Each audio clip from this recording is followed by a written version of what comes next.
Bayan o sarili, pumili ka. Kaya magbayad ka ng tamang buwis para ang pag-asenso ay mabilis. Ito ang mga binitawang linya na walang take two ng multi-awarded actor na si Jan Arcilla na gumanap sa karakter ng bayaning si General Luna.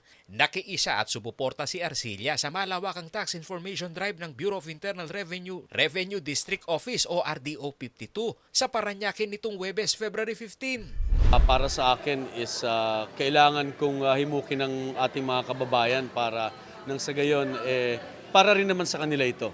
Hindi ito para doon, hindi lang ito para sa ating pamahalaan, kundi mismong para sa kanila. Babalik din naman sa kanila kung ano yung kanilang ibinabayad na buwis. Ayon kay RDO 52 Chief Arnel Cosinas, kinakatawan ng karakter ng aktor na si General Luna ang kanilang bit-bit na mensahe sa maghapong motorcade, ang pagmamahal sa bayan. Dalawang bagay po yan na kasamang idol, voluntaryo at pinili namin. So siya po ay nag-advance, nagpakita ng pagsuporta at amin pong siyempre magugustuhan at pipiliin po namin. So yan idol, kasi yung kanyang karakter ay isang bayani and that will influence yung paanyaya niya na magbayad ng buwis. Inikot ng ahensya ang mahigit 200 hektaryang Central Business District ng Parañaque, pati ang Asiana City para magdaos ng tax mapping. Pagsapit naman ng hapon, pinulong naman ang mga Homeowners Association o HOA ng 16 na barangay ng syudad para sa isang tax orientation seminar. Malaki po ang kanilang maitutulong sa atin. Unang-una, dahil sila po yung mismong nasa community, kung nasan po yung ating mga established businesses or mga taxpayer, kailangan po aware sila na ano po ba yung mga dapat na obligasyon after nila magparehistro sa BIR, ano po yung mga dapat nilang i-file at bayaran na taxes. May tax exemption ang mga HOA alinsunod na rin sa Magna Carta for Homeowners dahil sa nagiging katuwang sila ng mga local government units sa pagbibigay sa serbisyo sa komunidad. Sa kabila nito, mahalaga raw na maunawaan ng mga HOA official ang batas sa pagbubuwis na sumasakop sa kanilang mga programa gaya ng taunang pag-issue ng car passes.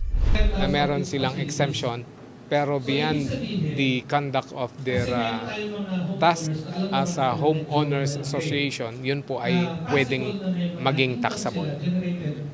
Samantala, nagpasalamat naman ang mga HOA official sa BIR RDO 52 para sa komprehensibong pagpapaliwanag ng mga bagong panuntunan sa pagbubuwis. Maganda ito kasi first time akong naka-attend ng ganito na exclusive for homeowners association at matagal namin itong hinihintay na magkaroon ng ganitong program. First-class highly urbanized city ang Parañaque sa southern part ng Metro Manila. Patuloy ang paglaki ng real estate business dito mula sa mga nagtataasang condominium building, premyadong residential area at logistic hub. Dahil sa malapit lamang ito sa Ninoy Aquino International Airport. Lumalawak din ang land area ng business district ng syudad dahil sa reclamation project sa Manila Bay. Tiniyak naman ni Parañaque City Administrator Attorney Volter de la Cruz ang kanilang pakikipagtulungan sa BIR RDO 52 para matiyak ang wastong tax collection. Tuloy-tuloy po ang aming pagmamatsyag kasi hindi ho kasi ganun ka detalye ang aming examination pagdating po sa gross receipts ng mga companies. So, we go to the experts like the BIR kasi pag BIR po, kompleto po yan from all sources, pati po scrutiny ng mga expenses ay nasasala po ng BIR. So we rely normally on the records of BIR. Base sa datos ng BIR RDO 52, umabot na sa higit 20 bilyong piso ang tax collection ng syudad para sa taong 2023. May kalakihan yung collection goal na iniatang sa atin last year. So pumapalo siya na mahigit 17 billion. And luckily we have survived and we have surpassed the goal. So we have collected more or less than 20 billion. So may excess tayong 1.4 billion. And that made RDO 52 confident na makukuha din natin ang inaasahan sa atin ngayong 2024. Paolo G. Santos, CLTV News.